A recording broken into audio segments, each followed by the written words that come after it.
Gotcha. Are you checking them in person? Really? Yeah, please. Okay, at the end of class.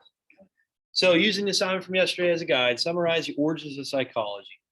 How did these philosophers help to set up the groundwork for psychology as a respected social science that we know it today? Here we go.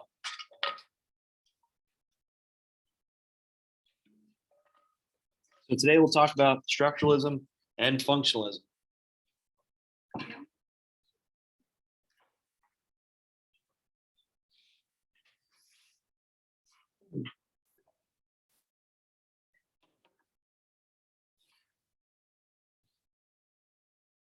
So let me forget about Tegan's current event. I'll let you know when she gets back. Okay. We'll probably do it at the end of the period now since I'm recording.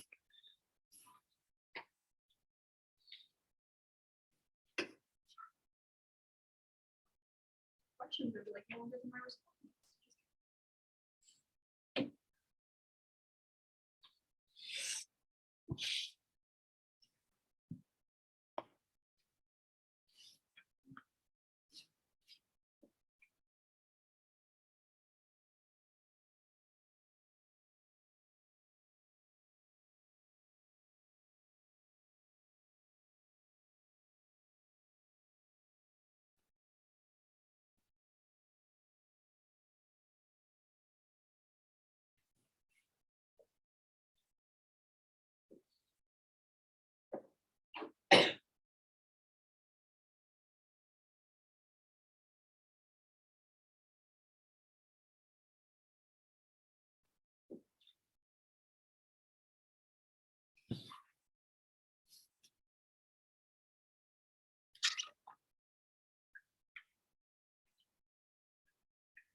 Hello.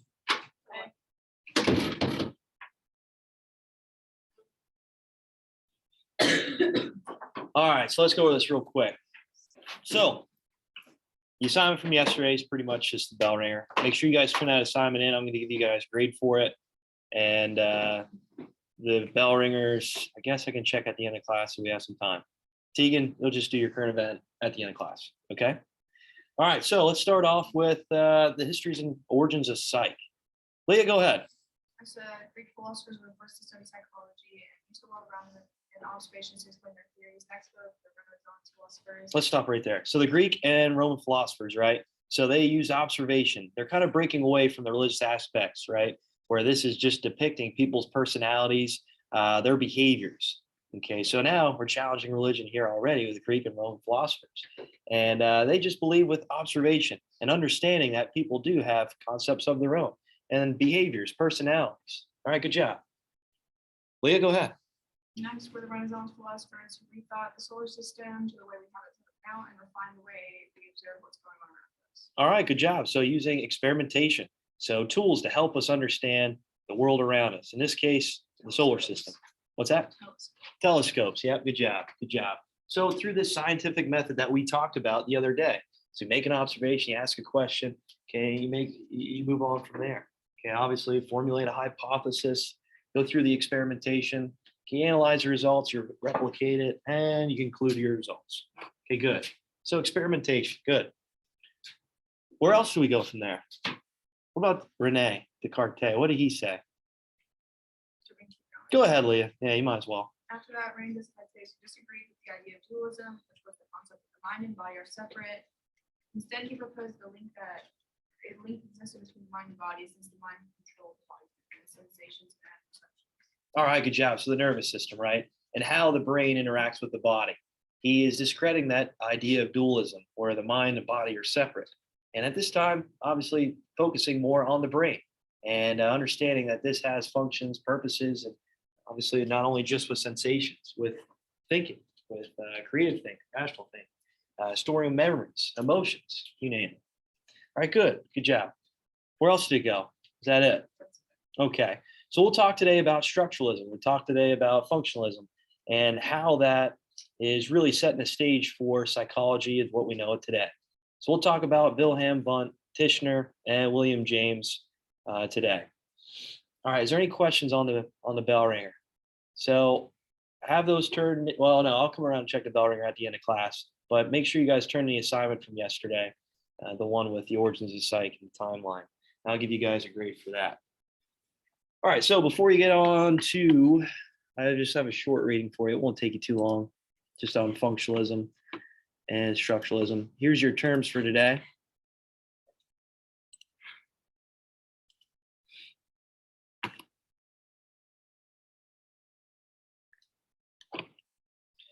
We got Wilhelm Wundt, Edward Tishner, structuralism, introspection, William James, and functionalism.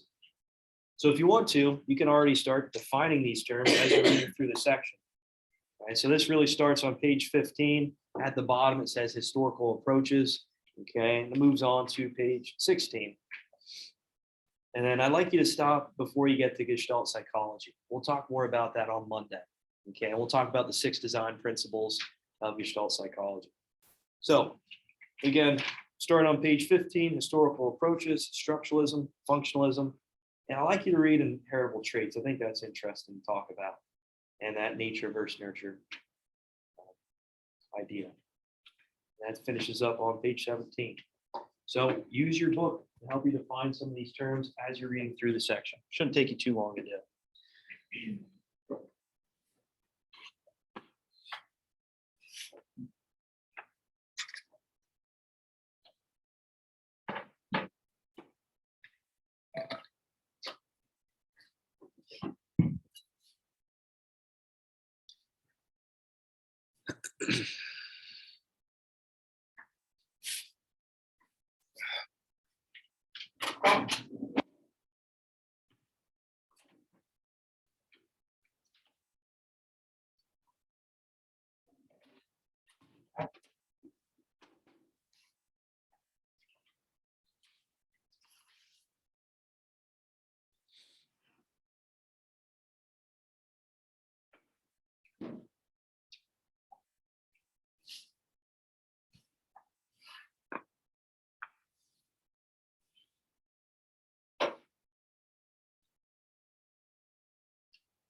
Do we need more time?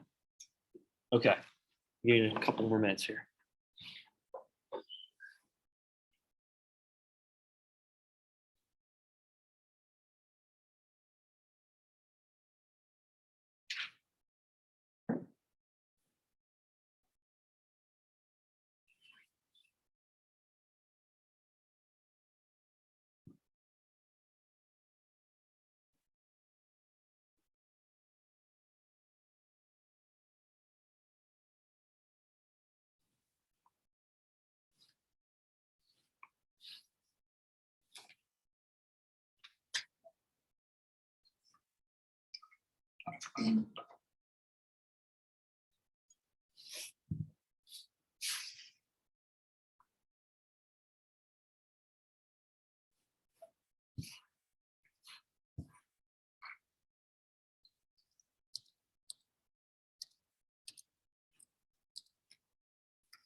Bless you.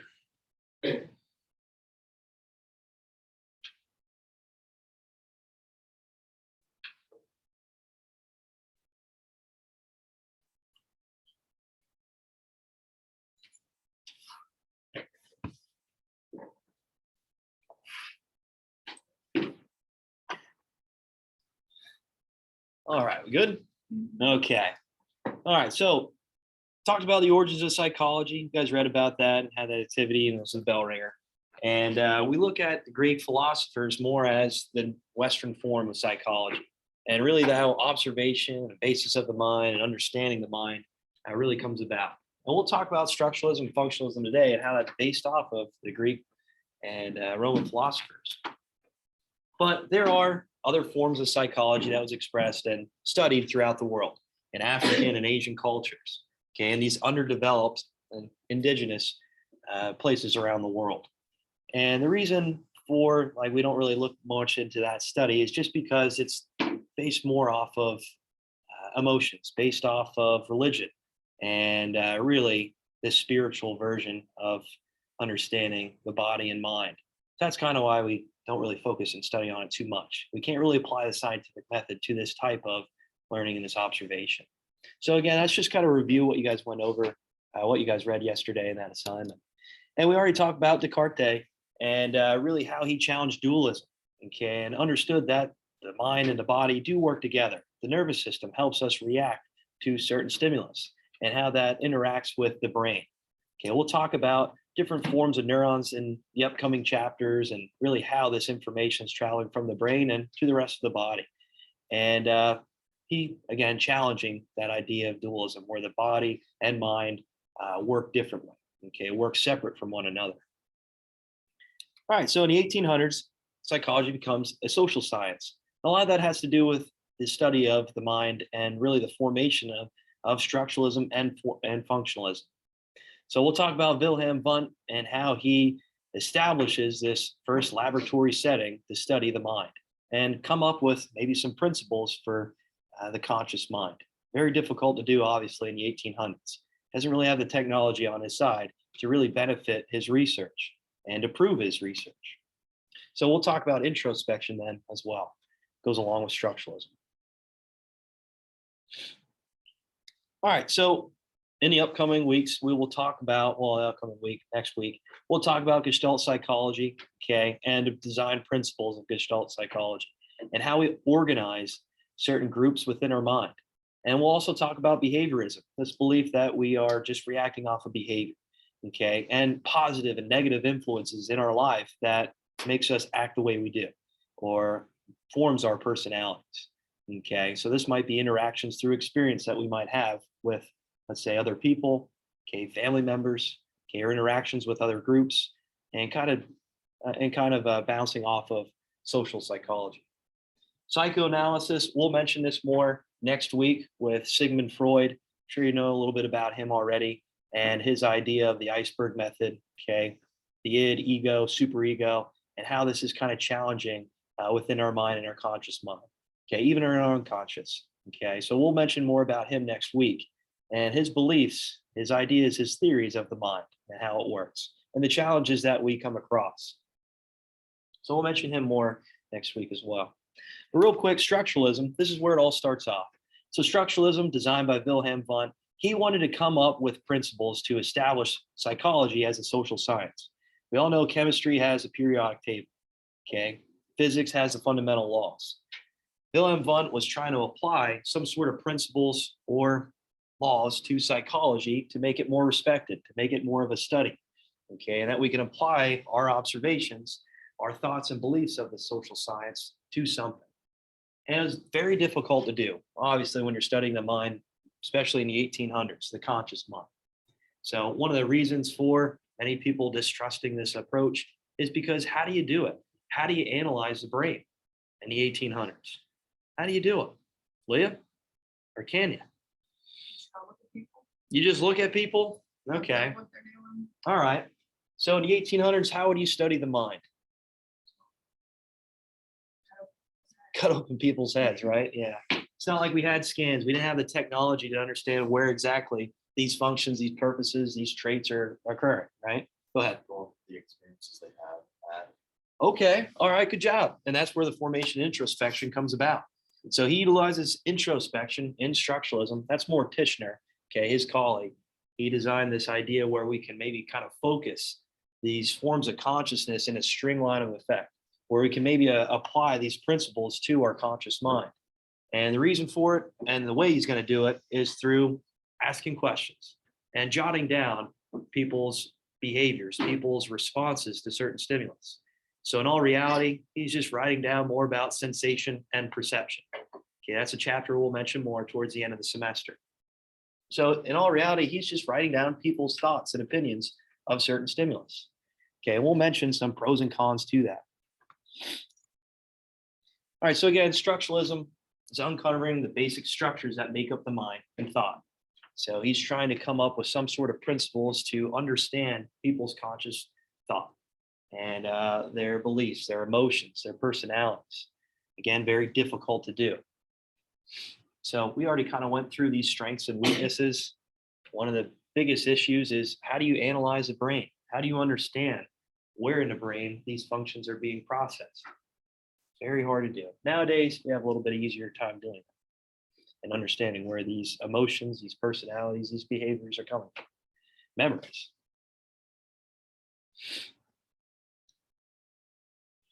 All right, so what other strengths and weaknesses you have of introspection? So Tishner, again, talked about introspection in explaining the conscious mind.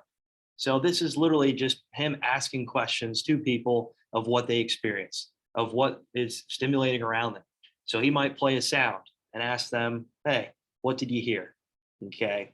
And he also might ask the person, let's say, what their thoughts of a certain, let's say, form of entertainment. Okay, a color, whatever it might be.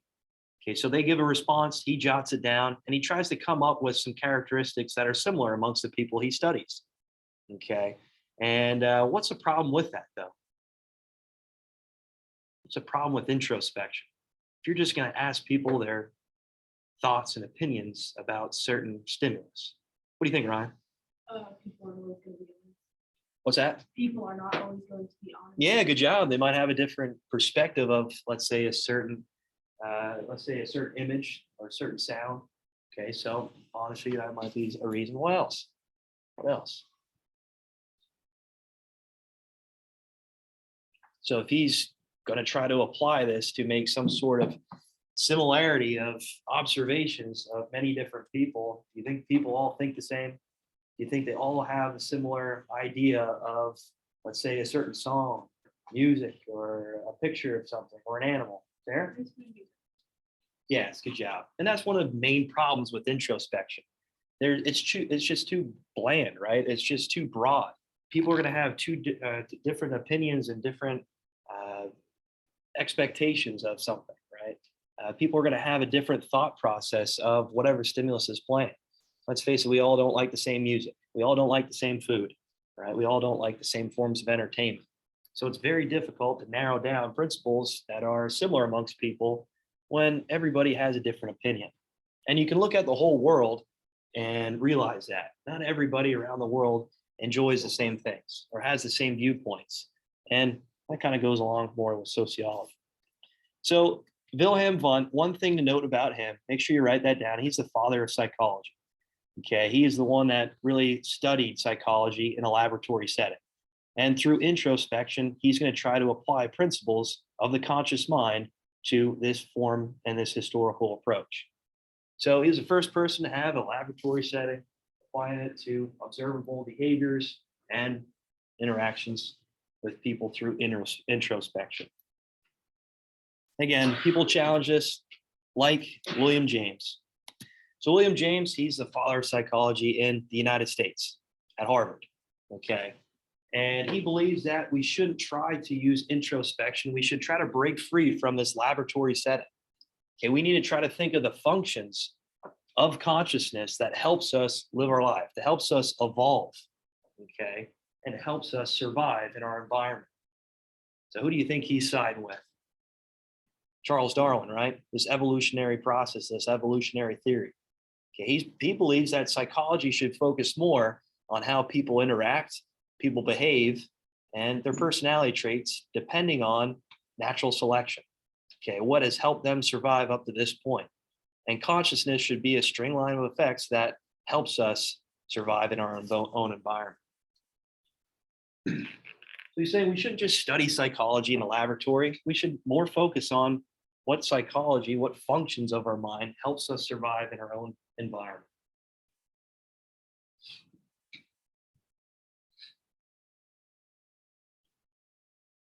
So looking at psychology on how we survive in our own environment, break away from the laboratory setting.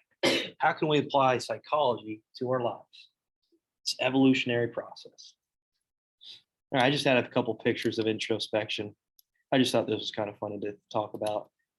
I got chased by a goose one time. Maybe many of you guys like geese or something, or ducks. I don't like them much. So every time I go to the park to feed them, they're always chasing me around. My grandma's house in Hershey. It's terrible. It's terrible. But functionalism is a theory emphasized by functions of consciousness and the ways consciousness helps people adapt in their environment.